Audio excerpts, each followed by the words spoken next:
la misma Constitución le ampara al poseedor en la defensa de la posesión.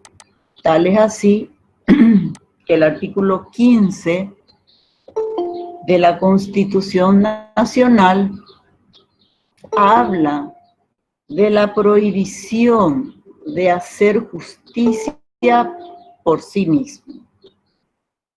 Dice, nadie podrá hacer justicia por sí mismo ni reclamar sus derechos con violencia, pero le asiste el derecho a la legítima defensa. Perfecto. Eso dice la Constitución en su artículo 15. Magnífico. Pero, ¿qué dice nuestro Código Civil con relación a la defensa extrajudicial? Y recurrimos al Código Civil paraguayo en su artículo 1941. ¿Sí? ¿Alguien puede darle lectura, por favor? Porque ahí van a salir las condiciones para su ejercicio. 141, profe. 1941. Gracias. A usted.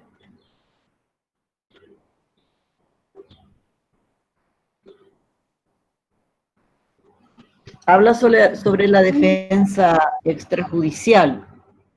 Dice que la posesión, el artículo 1941, que la posesión da el derecho de protegerse en la posesión propia, y de repeler la fuerza con el empleo de una fuerza suficiente en los casos en los que los auxilios de la justicia llegarían demasiado tarde, y el que fuese desposeído podrá recuperarla por sí mismo sin intervalo de tiempo, con tal que no exceda los límites de la propia defensa.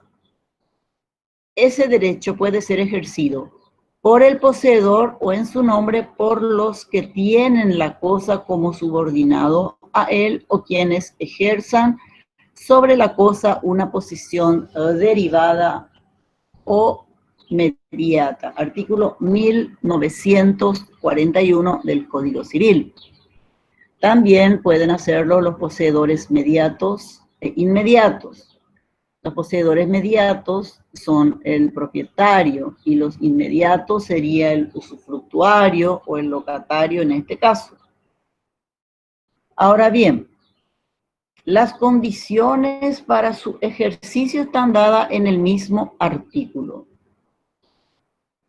porque se parte de dos situaciones. La primera es la de proteger la posesión propia, que autoriza, dice, al turbado por la vía de los hechos de repeler la turbación en la medida impuesta por la circunstancia, de manera que debe ser prima facie violenta. Segunda condición sería que la autorización de recobrar la cosa poseída sin intervalo de tiempo. ¿Qué quiere decir? Que tiene que haber una inmediatez entre la acción y la reacción. ¿Qué quiere decir esto?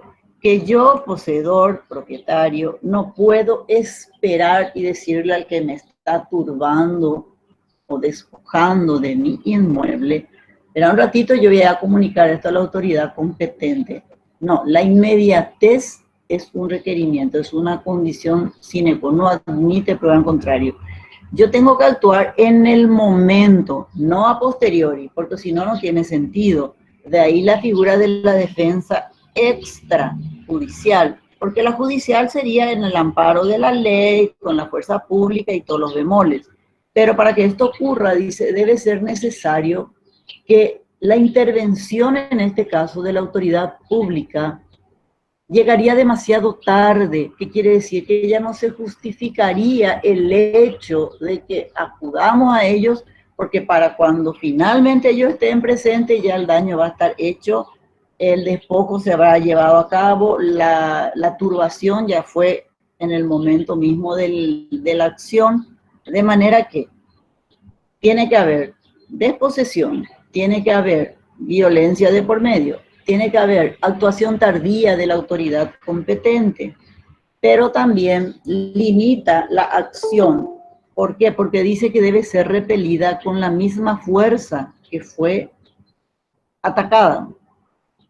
En este punto es un poco complicado por el hecho de que si viene una turba y me invade, yo solo no voy a poder defenderme. Obviamente que me van a ocasionar daños materiales cuantiosos, porque la gente amparada siempre dentro de los vicios de la posesión lo van a hacer no a la vista pública, sino amparados.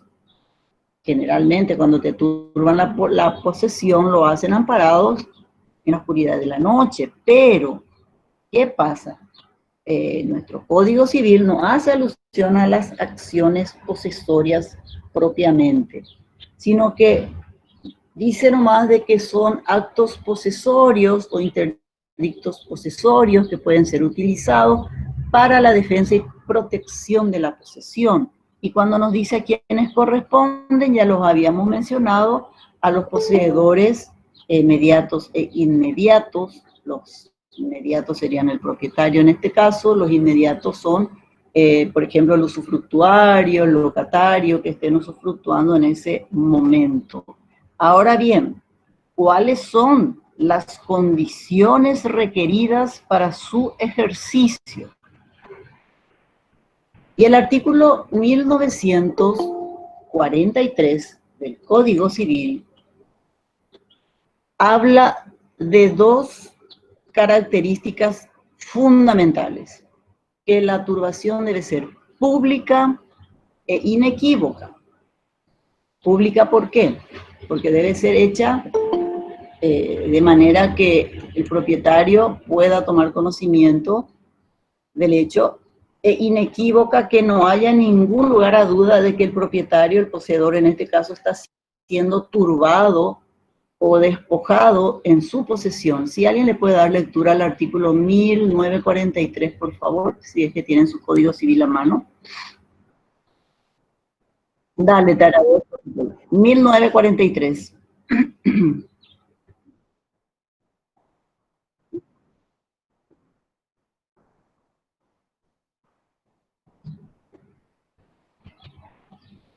Correcto. Con esto corroboramos entonces que las condiciones requeridas son que sea pública y que sean inequívocas. Bueno. Ahora bien, el siguiente punto de nuestro programa nos dice los hechos que dan lugar a las acciones posesorias. ¿Cuáles son los hechos que nos dan lugar a las acciones posesorias? A interponer estos interdictos posesorios. Y son dos casos particulares: los casos de turbación y de despojo.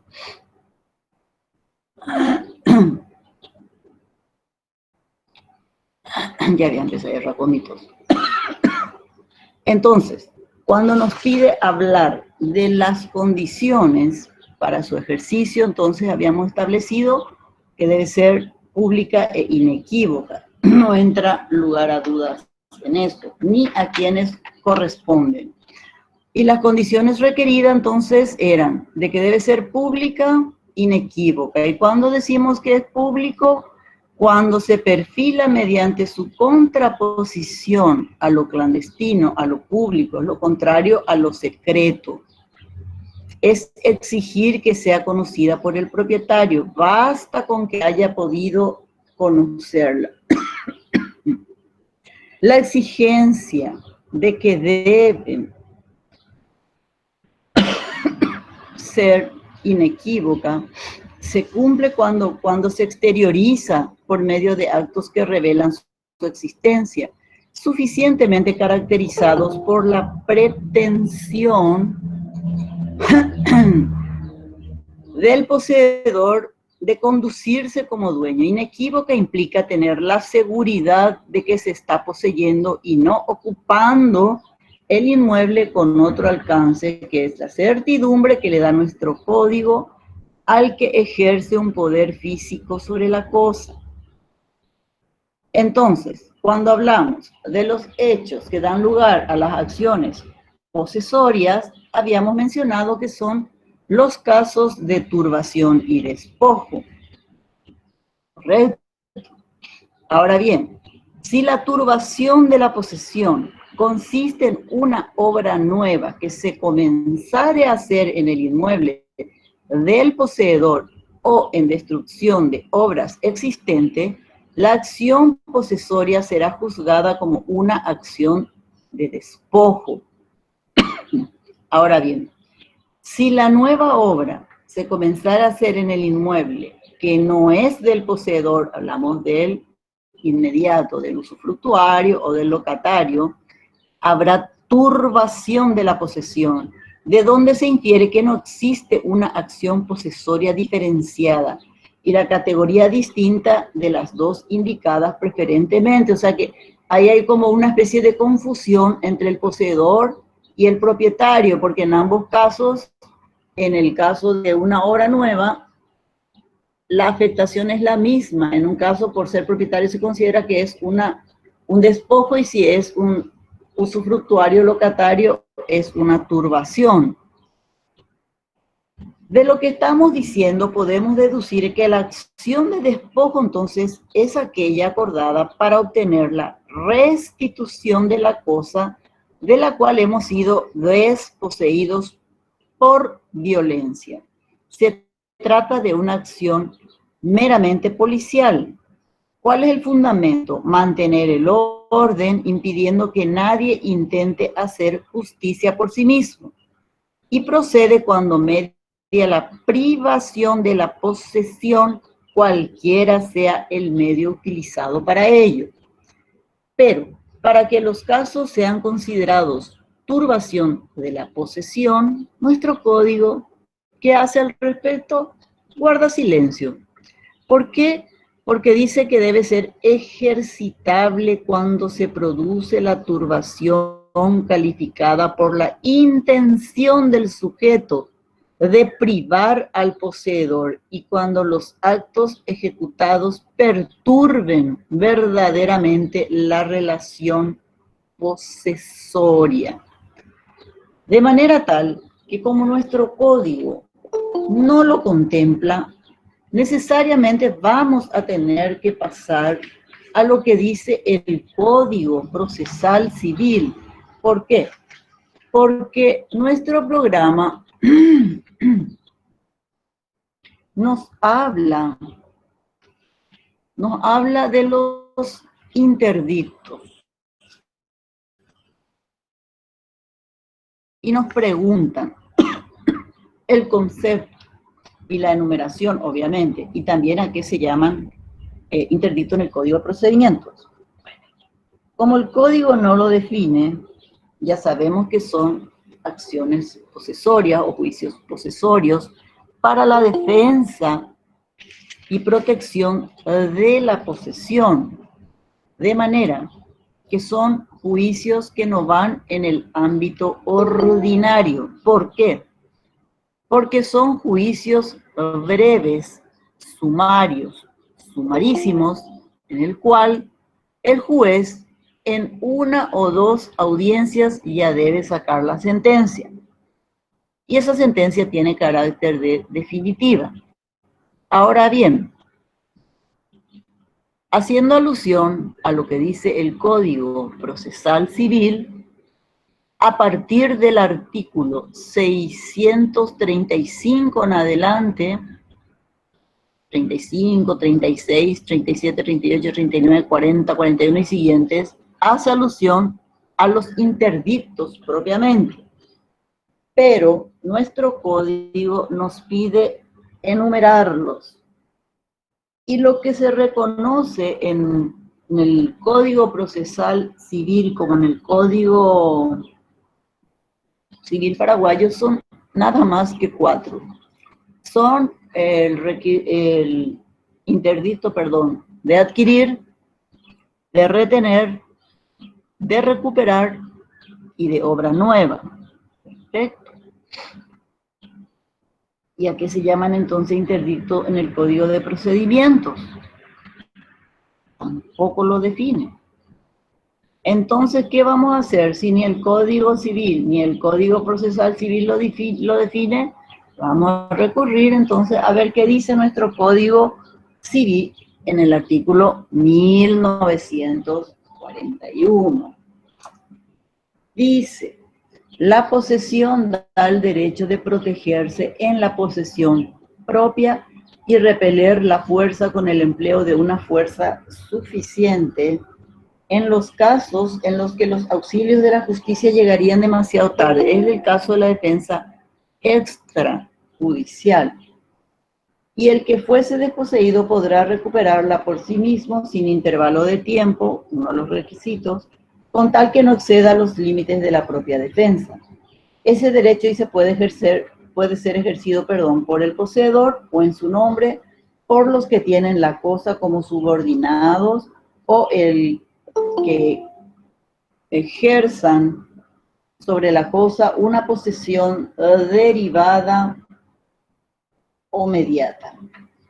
Y también que los requisitos, ahí habla específicamente de en qué casos se aplicarían. Ahora bien, el Código de Procedimientos habla de los interdictos, pero ampliamente, como les había dicho, a partir del artículo del artículo 635 en adelante.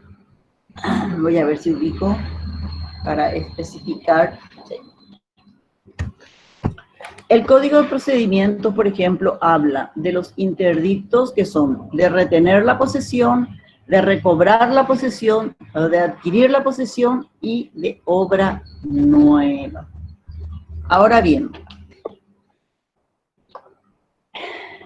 acá ya nos hace alusión a todos. Habla de los requisitos para el ejercicio de este derecho, de las condiciones que ya dijimos en el artículo 1943, que hablaba de que debe ser pública e inequívoca. Estoy echando todo lo que encuentro en mi entorno. También nos habla de los tipos de interdictos. Y acá, en este caso particular, cuando dice acciones posesorias en particular, el artículo 1946 de nuestro código dice: si la turbación en la posesión consistiese en obra nueva que se comenzara a hacer en el inmueble del poseedor o en destrucción de las obras existentes, la posesión será juzgada como una acción de despojo. Eso también ya lo dimos, como en el caso de la turbación. Ahora bien, los interdictos legislados en el Código Procesal Civil son entonces los de adquirir la posesión, retener la posesión, recuperar la posesión y los de obra nueva. Y nos interesa saber qué opina el Código con relación a estos interdictos en particular. Cuando se aplica el interdicto de adquirir la posesión, está contemplado entonces en el artículo 640 del Código Procesal Civil. Y dice que para que proceda el interdicto se requerirá que se presente un título suficiente para adquirir la posesión con arreglo a derecho y que nadie tenga título de dueño o usufructuario o posea los bienes cuya posesión se pida. El siguiente interdicto, el de retener la posesión, está contemplado en el artículo 642 del Código Procesal Civil. Dice, para que proceda este interdicto se requiere que quien lo intentare se encuentre en la actual posesión de un bien mueble o inmueble y que se haya tratado de inquietarlo en ella por actos materiales que se expresarán en la demanda. De acuerdo a esta disposición, entonces, es necesario que el que intente este interdicto demuestre ser el poseedor de la cosa y que además esté siendo turbado en el ejercicio de su posesión, o de la posesión en este caso. El tercer interdicto de recobrar la posesión está en el artículo 646 del Código Procesal Civil. Y dice que para que proceda este interdicto se requiere que quien lo intentare o su causante hubieran tenido la posesión actual de un bien, mueble o inmueble, y que hubiere sido despojado total o parcialmente del bien con violencia o clandestinidad. Acá ya prima el vicio de la posesión en un inmueble, en el caso del interdicto de recobrar la posesión. ¿Por qué? Porque dice que solo se admitirán las pruebas que tuvieran por objeto demostrar el hecho de la posesión invocada, así como el despojo. Tienen que demostrarlo hasta con que digan que fueron despojados. El despojo significa la privación total o parcial de una cosa. Exige el ejercicio de la violencia o la privación de la posesión por medios clandestinos. Esa es la característica del despojo, que debe ser hecha con clandestinidad y también con violencia. La posesión es clandestina cuando los actos de los cuales se toma la posesión fuesen ocultos o se tomaron en ausencia del poseedor o adoptando precauciones para que sustraído el conocimiento de la persona que tenía derecho a oponerse. Cuando nos habla del interdicto de obra nueva, eso se encuentra en el artículo 653 del Código Procesal Civil. Y dice que procede este interdicto cuando hubiere comenzado una obra que afectare a un inmueble y su poseedor tendrá este derecho.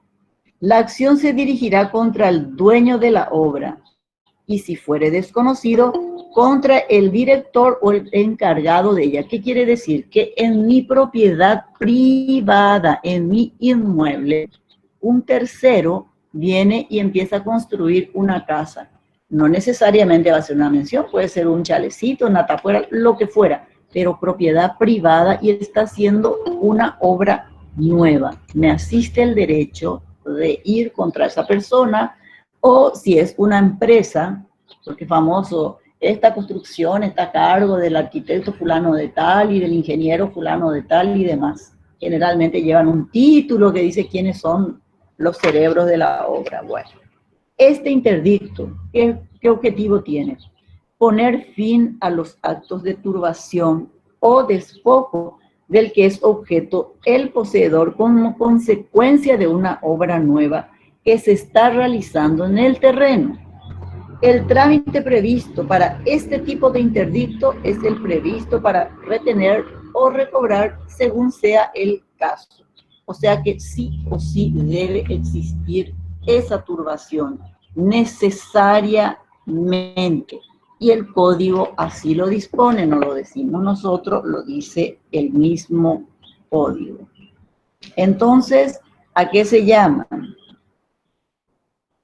Interdictos. En el Código de Procedimientos tampoco lo define, dice que son juicios breves, sumarios, sumarísimos, para la defensa y protección de la posesión y que son juicios extraordinarios. ¿Por qué? Por la premura del tiempo en que son resueltos los casos ahí planteados. Justamente es para que no haya, tiene que haber una celeridad entre la acción y la reacción, como habíamos dicho en principio. ¿Por qué?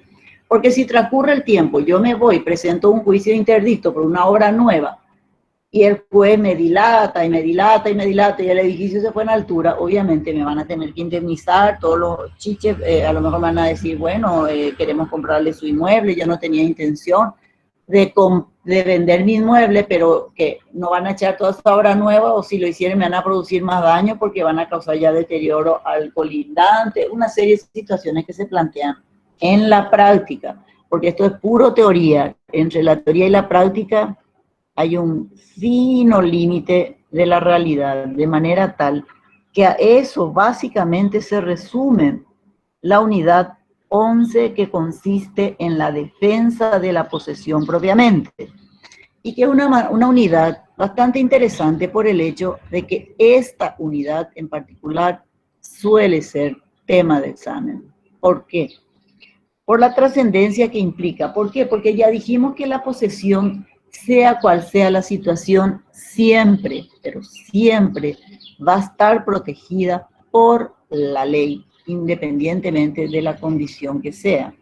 Entonces, le asiste al poseedor dos defensas, la judicial, emanada de la ley misma y por los conductos correspondientes, y la extrajudicial, que es un poco más rápida, tiene más celeridad, digamos, en el sentido de la inmediatez de la acción a la reacción a la acción, por el hecho de que debe ser de una inmediatez absoluta, no se puede dejar transcurrir el tiempo, porque uno de los requisitos para que proceda la defensa extrajudicial justamente es la inmediatez en la reacción ante el caso de turbación o despojo del que está siendo víctima el poseedor del inmueble, de manera tal que no se admite, yo me distraigo con María José, de manera tal que no se admite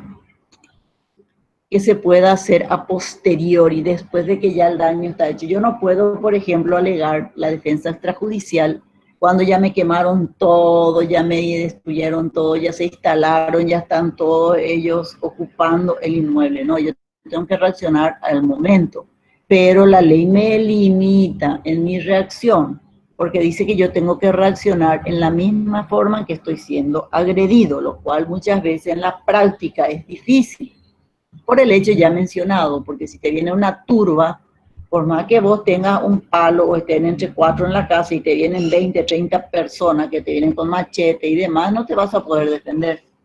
¿Y qué? ¿Dónde está el derecho a la legítima defensa entonces? Tampoco dice podés agredirle con mayor fuerza de la que vos fuiste atacado. ¿Por qué? Porque supongamos del caso de la turba. Vinieron en mansalva ellos y vos hiciste que uso de una escopeta que tenía, podés tirar al aire, no hace falta que le mates a nadie, pero ya por la tensión del momento, ahí entra otra vez a tallar la inteligencia y la astucia y echa la ley, echa la trampa del abogado que va a salir en defensa del turbado o despojado en este caso. ¿Por qué? Porque va a alegar que sobrepasado por la situación, ante un temor inminente que afectaba la vida propia y de su familia, reaccionó por impulso, sin mediar dolo.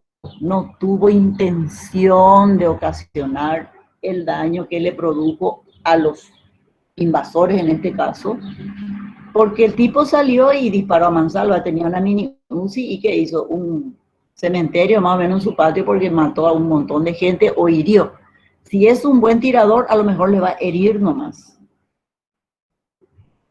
Y ahí va a tener que entrar a alegar la legítima defensa, pero eso ya va en el ámbito penal, no nos compete a nosotros. Por el hecho de que, obviamente que si me están viniendo una cantidad descontrolada de gente, una turba, yo no puedo esperar que ellos me garroteen y me liquiden y encima me están turbando, despojando y garroteando, ya es demasiado. O sea, el hecho de que me asiste la defensa y que diga la ley que debe ser repelida en la misma forma en la que fue atacado, es relativo. Es relativo porque si media peligro de vida o hay un peligro inminente, como le digo, ya ahí entra a tallar otra figura del temor o que uno no obró, que es cegado por la condición, por la situación, porque puede darse. Vamos a ser conscientes y realistas también en eso. Si yo veo que le van a matar a mi hija, a mi hijo, a mi abuela, a mi padre, a mi madre, a mi empleado y qué sé yo, no voy a esperar que les mate. Y si tengo un arma, voy a proceder en consecuencia.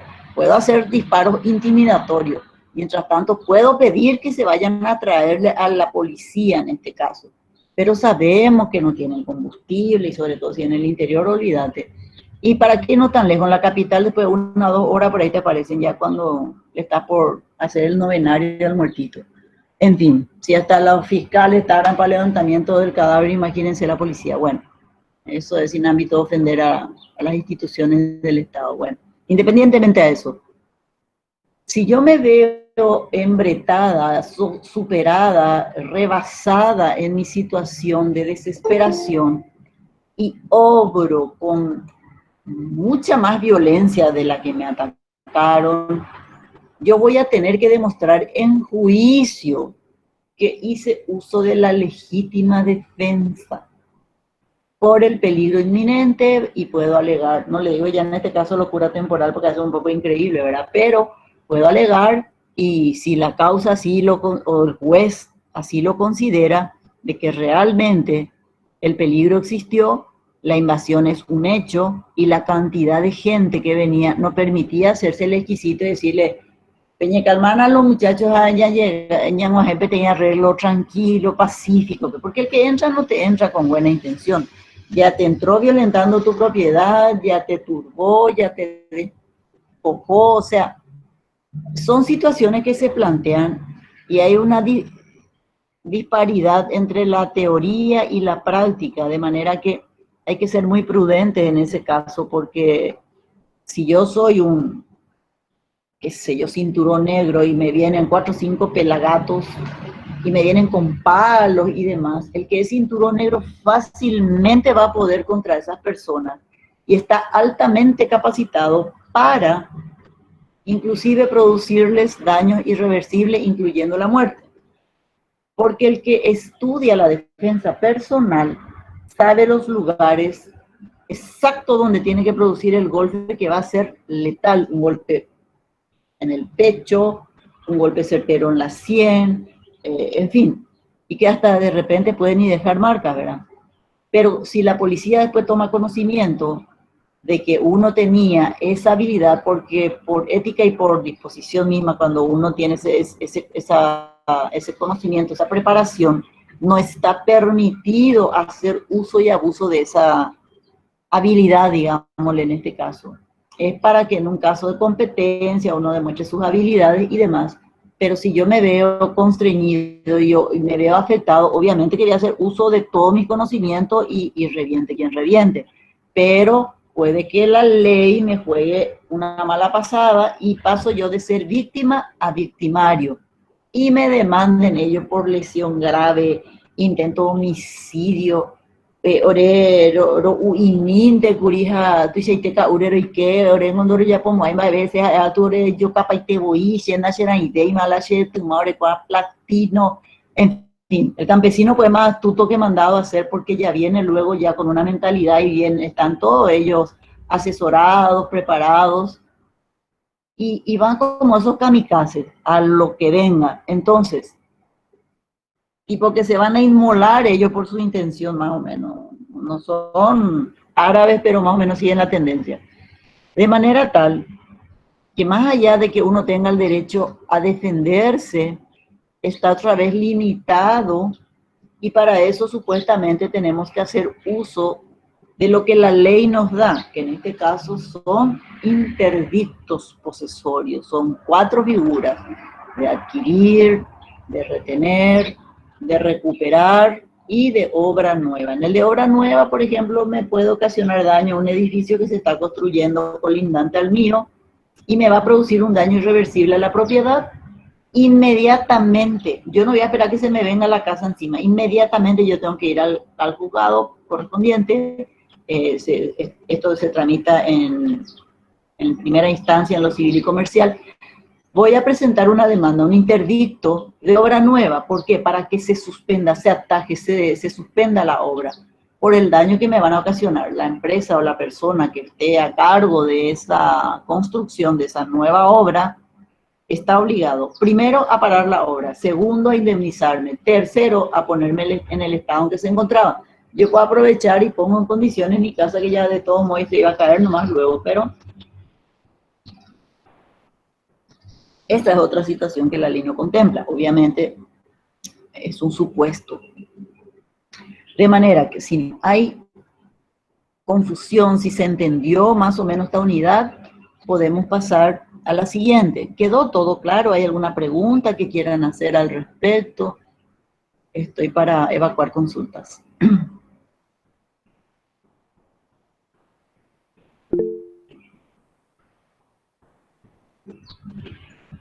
Todo claro, todo bien. Ok, me encanta. Perfecto. Bueno, entonces ahora vamos a remitirnos a nuestra querida unidad 12 que ya habla del dominio, pero que vamos lastimosamente tener que entrar otra vez en la parte, pero esta ya les prometo que va a ser una de las últimas donde vamos a tener que hacer alusión a la parte histórica, porque tenemos que saber de dónde partió el dominio, vamos a tener que ir a su evolución a través de las distintas doctrinas.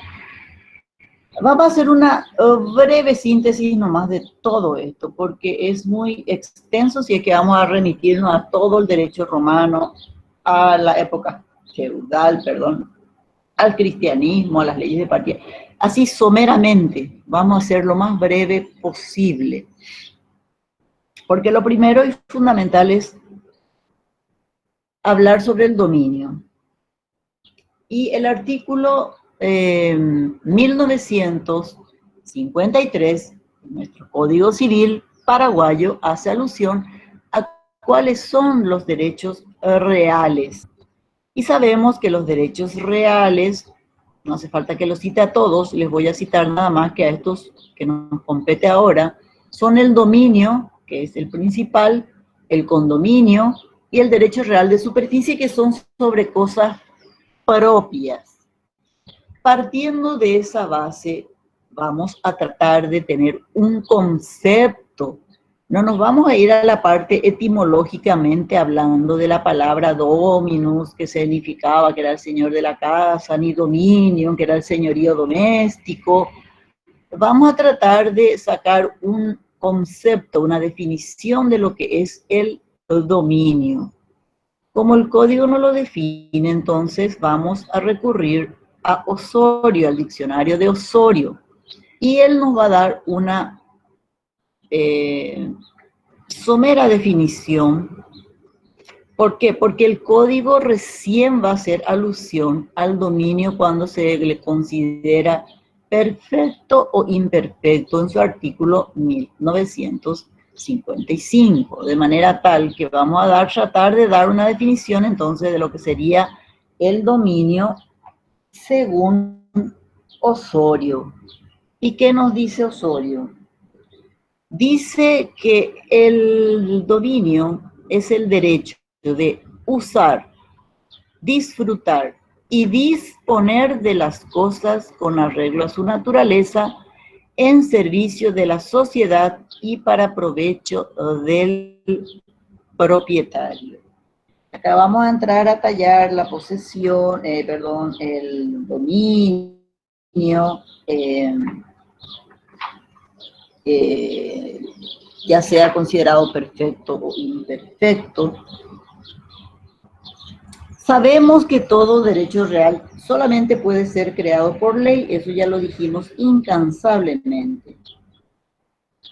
Y en el artículo 1954 del Código Civil, antes de entrar al dominio perfecto e imperfecto que están contemplados en el artículo 1955, vamos a dar lectura entonces al artículo 1954 del Código Civil paraguayo, donde dice que la ley garantiza al propietario el derecho pleno y exclusivo de usar, gozar y disponer de sus bienes dentro de los límites y con la observancia de las obligaciones establecidas en este código conforme con la función social y económica atribuida por la Constitución Nacional al derecho de propiedad. Por eso se dice que el derecho real tiene rango constitucional, porque hay unidades que están contempladas dentro de la Constitución Nacional. También dice, tienen facultad legítima de repeler la usurpación de los mismos y recuperarlos del poder de quien lo posea injustamente. El propietario tiene facultad de ejecutar respecto de la cosa todos los actos jurídicos que de ella es legalmente susceptible. ¿Qué quiere decir? Que puede arrendarla o enajenarla a título ya sea oneroso o gratuito. Y en el caso del inmueble puede gravarla con servidumbres o con hipoteca. Ya habíamos hablado de las servidumbres activas, que en este caso era la de paso. Puede también abdicar su propiedad y abandonar la cosa simplemente sin transmitirla a otra persona.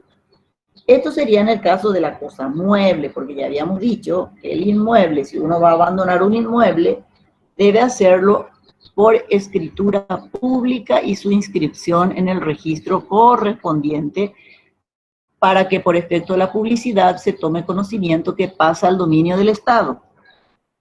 Ahora bien, el siguiente artículo nos habla, el artículo 1955, y esto suele ser tema de examen cuando se dice que el dominio es pleno o perfecto o cuando se dice que es imperfecto, es menos pleno o imperfecto. Entonces, anoten bien el artículo 1955 que pudiese ser un tema de examen. El dominio se llama pleno o perfecto cuando todos sus derechos elementales se hayan reunidos en el propietario y la cosa no está grabada con ningún derecho real hacia otras personas. Entonces, todos los derechos elementales recaen en el propietario y estos derechos no tienen ningún gravamen sobre ningún derecho real hacia otras personas. Ahí se considera que el dominio es pleno o perfecto. Tranquilízate.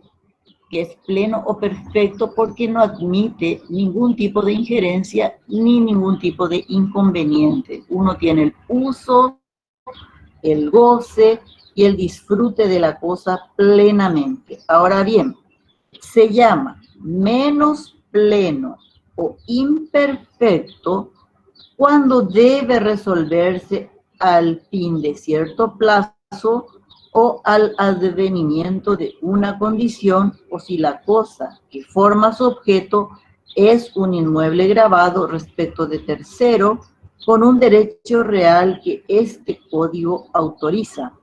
Y cuando hablamos de un inmueble grabado, ya entra entonces el cumplimiento de un plazo condición, porque desde el momento que un inmueble está grabado, hipotecado, está sujeto al cumplimiento de un plazo o condición, y ya ahí uno no tiene el disfrute, ya no puede disponer libremente de la cosa, puede usar y gozar, supongamos que está hipotecado, puede seguir viviendo en el inmueble, pero ¿qué pasa? Que no puede enajenar, grabar, no puede hacer absolutamente nada hasta tanto no cumpla con la obligación principal, porque ya sabíamos que se daba una hipoteca a un inmueble en garantía y seguridad de una suma cierta en dinero, de un crédito, y que está sujeto al cumplimiento de un plazo o condición. Habiéndose cancelado el compromiso, la deuda automáticamente pasa a mi propiedad nuevamente, o sea, el inmueble pasa a pertenecerme nuevamente porque estaba con un impedimento de que si yo no lo hubiese hecho en tiempo y forma en base al contrato firmado entre las partes, por eso que se hace por escritura pública y hay cláusulas que hacen alusión al respecto, donde dice que cuando, por ejemplo, uno dejare de pagar 2 o más cuotas alternadas o sucesivas, se da por cancelado, por anulado el contrato por el incumplimiento de una de las partes, pudiéndose en consecuencia proceder a la hipoteca sobre el inmueble.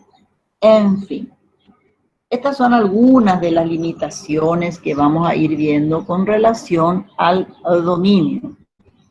Ahora, lo que nos pide nuestro programa es que pasemos ya a otro ámbito, a la evolución a través de las distintas doctrinas en el derecho romano. Y vamos a retrotraernos entonces a la época romana y es preciso partir entonces de la concepción prevaleciente en el derecho romano primitivo. ¿Por qué? Porque era reveladora de un sentido exclusivista, reflejada en la fórmula descriptiva que, más o menos fundada en las fuentes romanas, nos legaron los glosadores. Dominium est ius utendi est fruendi abutendi, resua utenus iuris ratio patitetur. En fin, esta fórmula, que más que definir, describe las facultades fundamentales del propietario, tiene antecedentes remotos y resulta útil ¿para qué? Para dar una idea de la concepción que prevalecía en la época romana. Ahora bien, en la doctrina inglesa, la propiedad en la doctrina inglesa, los lineamientos de la doctrina de la iglesia, perdón, de la iglesia inglesa, dije yo, de la iglesia. En cuanto a los lineamientos de la iglesia católica, por sobre todo, acerca del derecho, fue manifestada en diferentes documentos por sus máximas autoridades. Entre ellas se habla del derecho de propiedad individual que no emana de leyes humanas, sino de la misma naturaleza. La autoridad pública no puede, por lo tanto, abolirla, solo puede atemperar su uso y conciliarlo con el bien común, o sea, tratar de lograr un equilibrio. Esto estaba considerado en la encíclica Rerum Novarum de León XIII. Téngase por cosa cierta y averiguada que ni León X ni los teólogos que enseñaron, guiados por el magisterio de la Iglesia, han podido negar jamás o puesto en duda el doble carácter de la propiedad llamada individual y social, porque según atienda al interés de los particulares o mire al bien común, era esto considerado así en la encíclica 40º año de Pío XI. El derecho de propiedad privada de los bienes, aún de los productivos, tiene un valor permanente, precisamente porque es un derecho natural fundado sobre la propiedad ontológica y de finalidad de los humanos particulares respecto a la sociedad. Esta es la encíclica Mater et Magistra de Juan XXIII. Estamos en el periodo de la época de la Iglesia. Entonces, también surge de la naturaleza humana, dice, el derecho a la propiedad privada de los bienes, incluso de los productivos. El derecho, como el de otra ocasión hemos enseñado, constituye entonces un medio eficiente ¿para qué? Para garantizar la dignidad de la persona y el ejercicio libre de la propia misión. Es esta una advertencia necesaria, y el derecho de propiedad entraña una función social. Esta es la encíclica Pacem in Terris de Juan XXIII. En fin, la doctrina de la Iglesia demuestra así la coherencia del pensamiento de los santos padres a propósito del reconocimiento del principio de la propiedad privada y pone, dice, un especial énfasis en la afirmación del destino común de los bienes exteriores, cuyo fin primordial consiste en ¿qué? En satisfacer las necesidades humanas, van más allá entonces del bien de los particulares. Siempre hablan de la función social, de manera que vamos a ir viendo más adelante la doble función del dominio. Ahora bien, tenemos que estudiar también el dominio o la propiedad en las leyes de las partidas, que no obstante las discusiones que ha suscitado el tema relativo a la influencia del cristianismo en las instituciones jurídicas, no cabe duda que la enseñanza del cristianismo a las cuales nos referimos en los apartados anteriores influyeron positivamente. ¿En qué influyeron ellos? En el concepto de que la propiedad la encontramos ya en las leyes de partida del rey Alfonso el Sabio.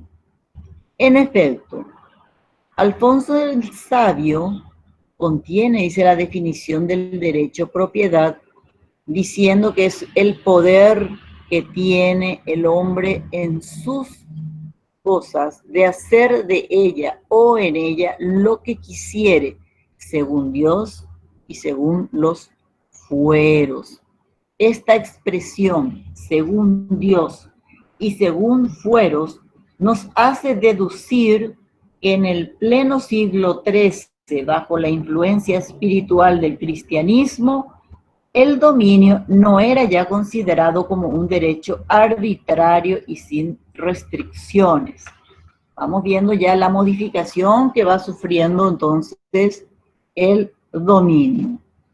A continuación vamos a leer la influencia de las escuelas económicas liberales.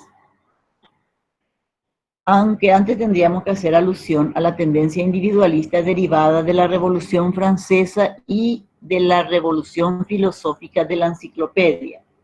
Primeramente vamos a hacer alusión entonces a que Maceo, sin afirmarlo categóricamente, aventura una hipótesis de que la propiedad en todos los pueblos, colectiva en su origen, y los bienes pertenecientes al clan y a la familia, es decir, que afirma que las etapas por las que atravesó la propiedad en su evolución fueron una propiedad colectiva del clan, una propiedad de familia y una propiedad individual.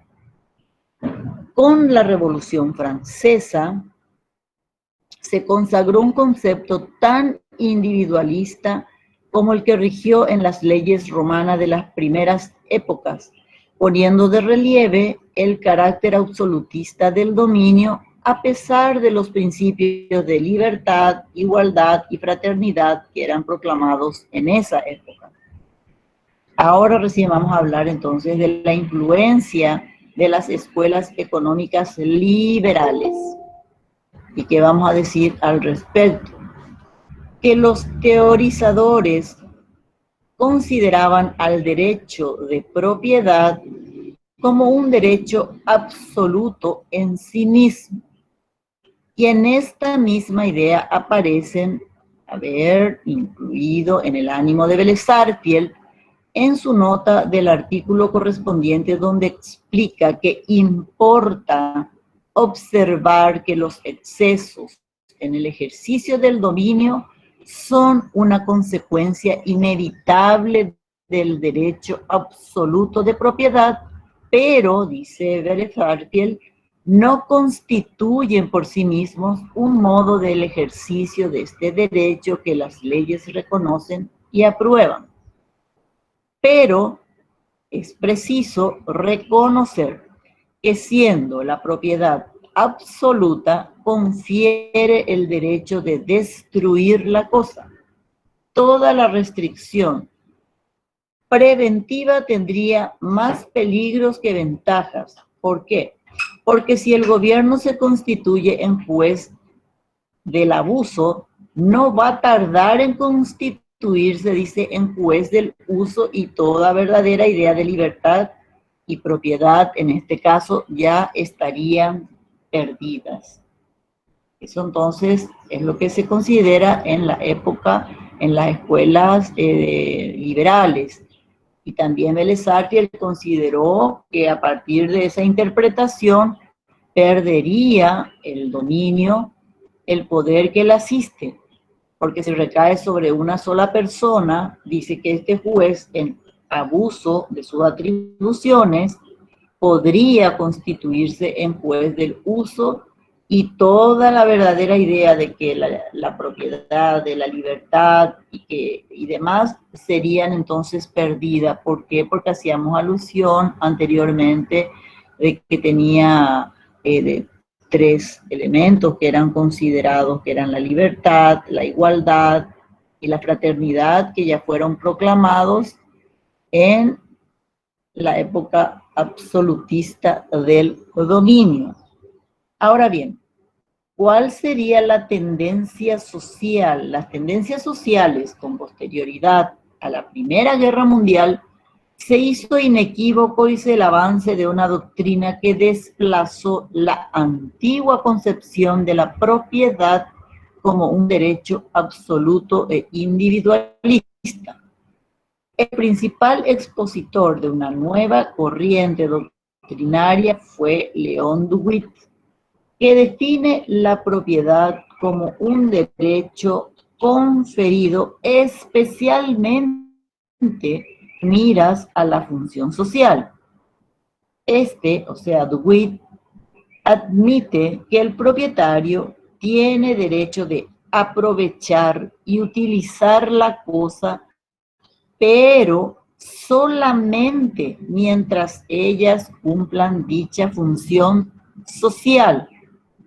O sea que el principio cardinal del que se extraen las siguientes consecuencias son la obligación y el poder del propietario de emplear la cosa en la satisfacción de sus necesidades individuales o de las necesidades colectivas. La segunda obligación recae sobre el propietario de no dejar sus bienes sin aprovecharlos o explotarlos. La tercera obligación del propietario es la de permitir el empleo de la cosa en actividades que satisfagan fines de interés social, tales como la instalación de hilos telefónicos o conductores de electricidad, sin derecho a indemnización alguna, a no ser que tales cosas le produjesen un perjuicio al propietario. Y seguimos. El dominio en el Código Civil y en la Constitución Nacional. Bueno, nuestro Código Civil no define el derecho de propiedad como lo hacía Vélez Sarsfield. Mantiene invariable el principio de la propiedad individual, pero con criterio diferente impuesto por la necesidad de armonizar sus normas con las contenidas en la Constitución Nacional. Tal es así que el artículo 1954 establece que la ley garantiza al propietario el derecho pleno y exclusivo de usar, gozar y disponer de sus bienes dentro de los límites y con la observancia de las obligaciones establecidas en este código, conforme con la función social y económica atribuida por la Constitución Nacional al derecho de propiedad. También tiene legítima facultad de repeler la usurpación de los mismos y recuperarlos del poder de quien los posea injustamente. El propietario tiene facultad de ejecutar respecto de la cosa todos los actos jurídicos,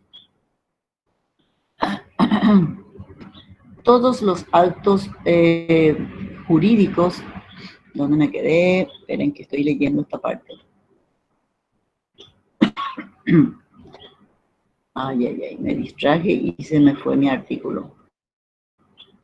Estábamos leyendo el artículo 1954, entonces voy a leer de nuevo porque me fui de mambo.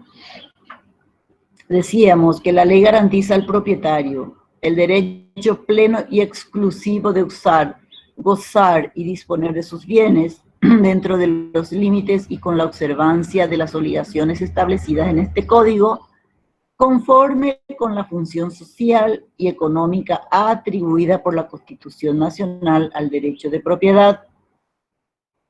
También tiene la legítima facultad de repeler la usurpación de los mismos y recuperarlos del poder de quien los posea injustamente.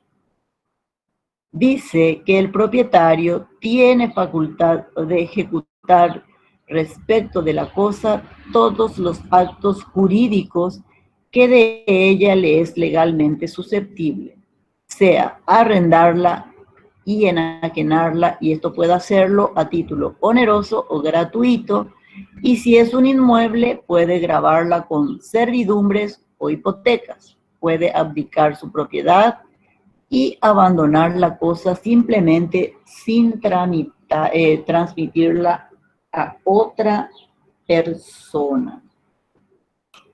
Cuando habla del dominio en el Código Civil, nos referimos al artículo 1954. Y cuando habla la Constitución Nacional, nos remitimos al artículo 109 de la Constitución Nacional, que hace alusión a la propiedad privada. Y dice cuanto sigue: se garantiza la propiedad privada, cuyo contenido y límites serán establecidos por la ley, atendiendo a su función económica y social, a fin de hacerla accesible para todos.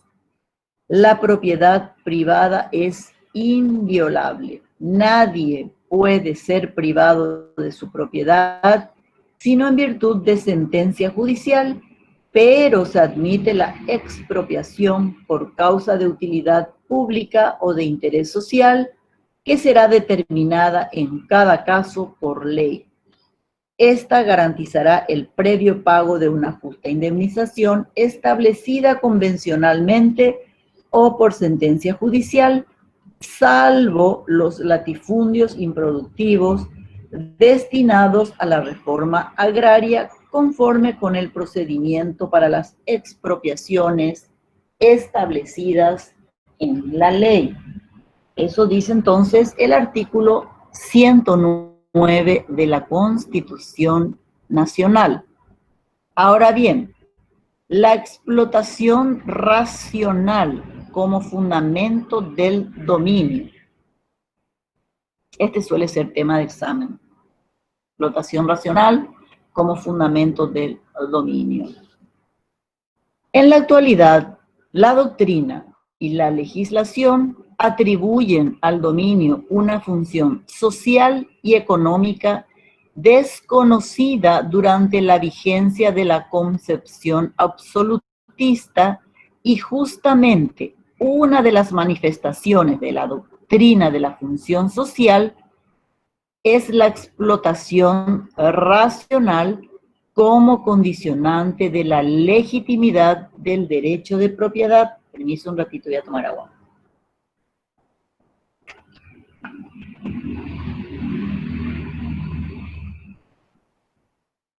Bueno, en nuestra legislación, el Estatuto Agrario es la ley que en cierto modo reglamenta la función social atribuida a la propiedad por la Constitución, disponiendo que la propiedad inmobiliaria rural cumple con su función socioeconómica cuando se ajusta a los requisitos esenciales siguientes: explotación eficiente de la tierra y su aprovechamiento racional, la observancia de las disposiciones sobre la conservación y reposición de los recursos naturales renovables. La explotación racional es cuando la tierra es destinada a un género de actividades acorde con su calidad y mediante el empleo de métodos técnicos económicos apropiados o es utilizada para otros fines que aseguren la legítima o la debida rentabilidad para su propietario. Antiguamente, la institución encargada de la reforma agraria, obviamente, era el era el IBR, hoy por hoy conocida como INDER. Y comenzamos con la mala distribución de la riqueza que ya habíamos hablado, la explotación irracional de los bosques, haciendo una omisión gravísima a la ley de deforestación cero, cuya aplicación es cero, de manera que cuando hablamos de una explotación racional, estamos refiriéndonos a los abusos contra la naturaleza propiamente por mano del hombre, obviamente. La fundamentación filosófica, económica y jurídica del dominio es algo que nos pide nuestro programa, estamos llegando casi al final, y dice que a nadie escapa la gran importancia que desde un punto de vista social ha adquirido el derecho de propiedad. Y baste mencionar que la base de la teoría del contrato social es la propiedad. Todos los problemas sociales que se agitan a nuestro alrededor pueden enlazarse en una de las dos grandes cuestiones, la propiedad y el trabajo.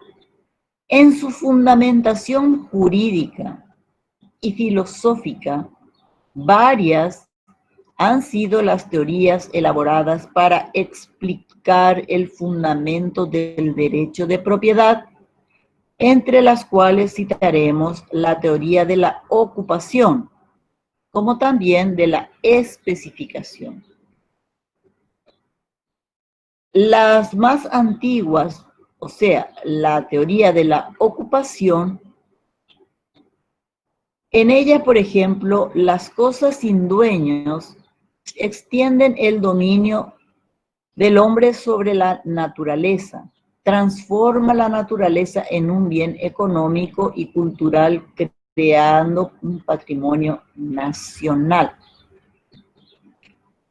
Para la teoría de la especificación, la cosa queda sometida al dominio humano, solo después de su transformación, de la elaboración de la materia bruta.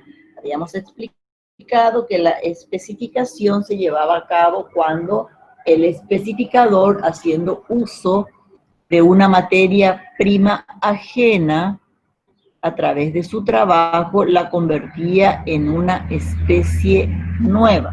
No sé si recuerdan esa parte. Ahora bien, esto es meramente teoría, poco y nada es lo que vamos realmente a utilizarlo en la práctica, pero debemos de conocer porque de ahí surge la teoría del dominio que vamos a ir aplicando, porque tiene sus restricciones, sus alcances, sus limitaciones, las garantías, cómo se adquiere, ya sea de cosas muebles o inmuebles, si son originarios o derivados. Necesitamos tener, como de costumbre, la doctrina, la base, la fundamentación, el origen de este derecho real tan importante como el dominio. Ahora bien, el último punto del programa nos remite al estado actual del programa. Y bueno, además está decir que se haya regido por la teoría social de la propiedad, que ha convertido en eje del planteamiento a la función social de los bienes, en especial de la propiedad inmobiliaria. Su enfoque no es privativo de las doctrinas socialistas, sino que ha sido un tema apasionante para los representantes de la escuela liberal. En el derecho de propiedad surge el aspecto individualista vinculado con el bienestar del individuo, que según la Iglesia pertenece al derecho natural, pero en el uso y goce de la misma surge el aspecto de la propiedad que se orienta hacia el bienestar general, o sea, la función pertenece a la ética. Imagínense en qué ámbito quieren aplicar. Y por consiguiente, dice, no puede ser esta, o sea, la ética, objeto de demanda si el legislador no introduce ese deber social ético del propietario en el derecho legislado. O sea que el interés individual encuentra una conciliación con el interés social, se unen, se ponen de acuerdo. Es lo que ha sido consagrado de manera más o menos fiel en nuestra Constitución, en el artículo mencionado anteriormente, que es el artículo 109, que decía, se garantiza la propiedad privada cuyo contenido y límites serán establecidos por la ley, atendiendo a su función económica y social, a fin de hacerla accesible para todos. La propiedad privada, siempre respetando la propiedad privada, pero también haciendo alusión a que todos tienen derecho a poseer un pedazo de tierra. De ahí que habla de la unión, de la fusión de la economía y la función social propiamente atribuida al dominio. Dice este artículo que la propiedad privada es inviolable y que nadie puede ser privado de su propiedad sino en virtud de sentencia judicial, pero se admite la expropiación por causa de utilidad pública o de interés social, de la cual ya habíamos hablado incansablemente, de que debe ser hecha en cada caso por ley, previa justa indemnización, y debe ser establecida de manera convencional si es que hay acuerdo entre las partes o judicialmente por sentencia judicial, salvo en el caso, dice, de los latifundios improductivos que están destinados a la reforma agraria, conforme con el procedimiento para las expropiaciones establecidas por la ley. Pero ¿qué pasa? Que los sin tierra o los sin techo o los campesinos o como quieran llamarle, los que invaden la propiedad privada, no les interesan los latifundios improductivos, ellos quieren tierras productivas, de manera tal que ahí se está haciendo un atropello a lo que garantiza la Constitución, la inviolabilidad de la propiedad privada. De manera tal que hay una contraposición entre la parte económica y la parte social propiamente. Se le atribuye básicamente al dominio desde el origen, desde la época romana hasta nuestros días, entonces una doble función, económica y social. Y hoy por hoy, en nuestros días, dice que está garantizada y que tiene rango constitucional por el hecho de que se debe respetar la propiedad privada, de que nadie puede ser invadida, pero en la teoría es eso, y en la práctica esto no se aplica. Y tenemos incontables casos de invasión a la propiedad privada que son de público conocimiento y no vienen al caso. De eso vamos a ir hablando en las siguientes unidades cuando entremos ya en la extensión del dominio, en la unidad 13, donde vamos a hablar del dominio de las cosas muebles e inmuebles, de las cosas cuando se consideran que son accesorias, cuando se adquieren por accesión, diferencia, el dominio de los frutos. Acá vamos a entrar en la distinción de los frutos y productos, el dominio del espacio aéreo que decía Sino de Pistoia que era un glosador que decía que iba desde el fondo, desde el infierno hasta el cielo, o sea, no le ponía límites al espacio aéreo. También hablamos del subsuelo, vamos a hablar del régimen de las minas, acá vamos a entrar a la figura del tesoro, que ya habíamos hecho alusión cuando considerábamos cuáles eran los objetos que eran susceptibles de apropiación privada y hacíamos alusión justamente al tesoro, pero en este caso vamos a entrar en profundidad porque vamos a definir lo que es el tesoro, los requisitos para que sea considerado tesoro, que ya sabemos que debe ser oculto, sin persona conocida, etcétera, etcétera, y cuáles son los derechos, tanto del propietario como el del descubridor. ahora entramos en materia propiamente, ya salimos de lo que era la posesión, ya salimos del origen del primer derecho real mencionado en el artículo 1953, que es el dominio. Por ende, ahora vamos a entrar en materia, vamos a empezar a desglosar todo lo atinente al dominio en 4 unidades, luego vamos a entrar en la accesión, luego vamos a entrar en el condominio, y así sucesivamente vamos a ir desarrollando todas las figuras que hacen alusión a los derechos reales. Por eso que también hablábamos en principio de la importancia de los derechos reales y la cuestión social. ¿Y es por qué? Porque se le atribuye una función tanto económica como social, a raíz de la mala distribución de la riqueza que ya habíamos también mencionado en su momento.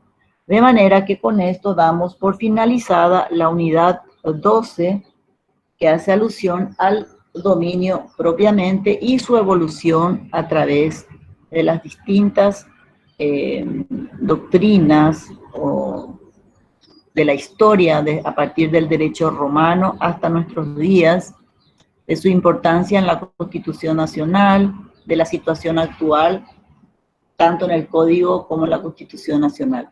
De manera que con esto finalizamos la unidad 12 y en la próxima clase vamos a desarrollar 2 unidades que serían la 13 y la 14, la extensión del dominio propiamente y las garantías del dominio. Y en las garantías del dominio vamos a entrar en un tema sumamente apasionante que es la expropiación, donde vamos a explayarnos como corresponde, porque siempre habíamos hecho alusión someramente de una pincelada. ¿Por qué? Porque hacía alusión en las lecciones anteriores de que correspondía a la figura de la expropiación en ciertos casos. De manera tal que si no tienen alguna consulta que hacer, damos por finalizada la clase. Doctora, yo quería consultarle acerca de este viernes, si es que sigue en pie todo lo que sería para el examen y si nos podría dar algunas indicaciones. En principio, parece que va a estar complicado que podamos hacerlo en esta semana, porque hasta el cansancio, o sea que ya me están por declarar persona no grata en la dirección académica, por el hecho de que no se está pudiendo subsanar el tema y me preocupa sobremanera, y en esta semana no creo que tenga una solución todavía el tema de que no se admite. En el caso de ustedes no creo que les afecte porque no son más de 100. No nos están permitiendo acceder en Google Meet más de 100 alumnos, automáticamente les corta, no les permite. Entonces, no estoy pudiendo alzar en Drive las grabaciones, me encuentro restringida.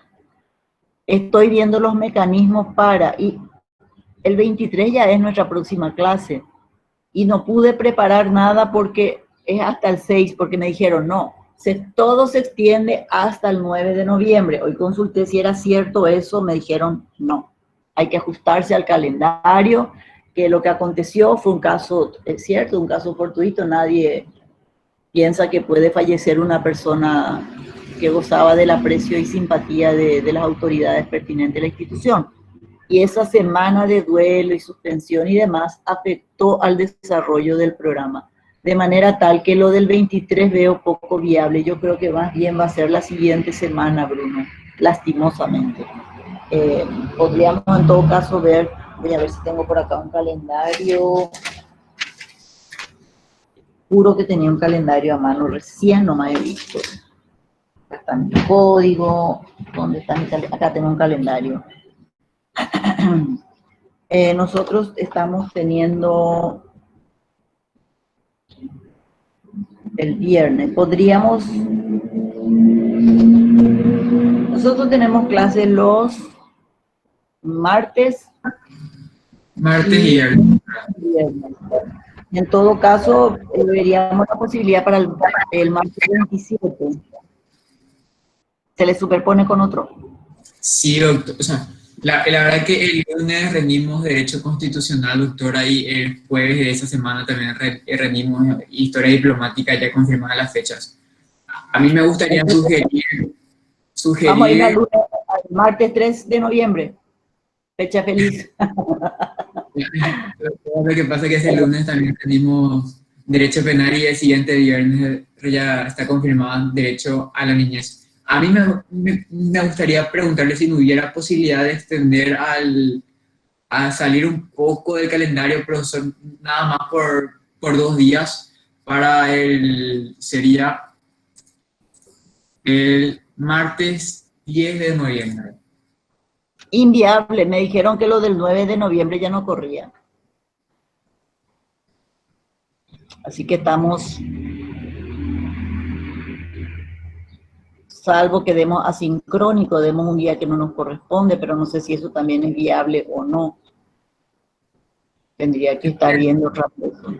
Tendríamos que hablar con docentes para suspender alguna clase, cosa que tampoco, que también la veo un poco difícil, doctora.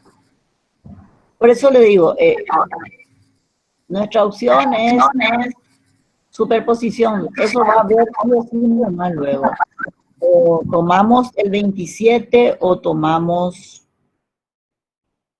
el 30. No hay tu tía ni tu abuela. Lastimosamente. Porque me decís que también tanto el 2 como el 6 ya tienen ocupado. Entonces, no hay una fecha intermedia porque solamente esas dos fechas manejamos. Y el 23, que es lo ideal para ustedes, posiblemente sea inviable. Si es factible, yo te confirmo a reventar entre mañana y pasado. Si se puede, si consigo, porque te juro que estoy procurando y no me accede. Vino inclusive ya de la parte informática para ver cómo podíamos hacer para bajar y no nos está permitiendo las clases grabadas.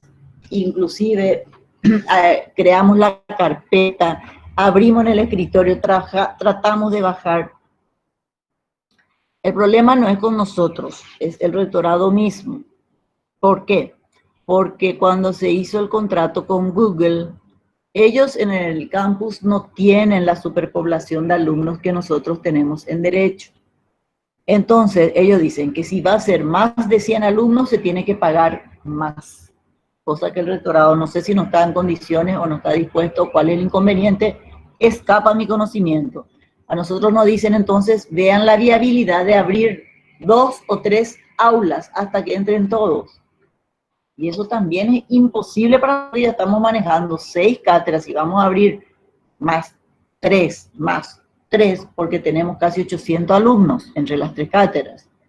O sea que estamos en una situación bastante, y nos dice, sí, pero tienen que hacer un intento, un esfuerzo, profe, vean la forma, el mecanismo de que puedan tomar, pero van a tener superposición con otras materias, y bueno, se supone que el alumno ya estuvo preparándose, tuvo que ir viniendo leyendo ya, y no sé qué, y no sé cuánto, o sea, hablando mal y pronto nos pelotean, a ustedes y a nosotros, y voy a hacer todo lo posible de que podamos dar este viernes 23, pero no te garantizo.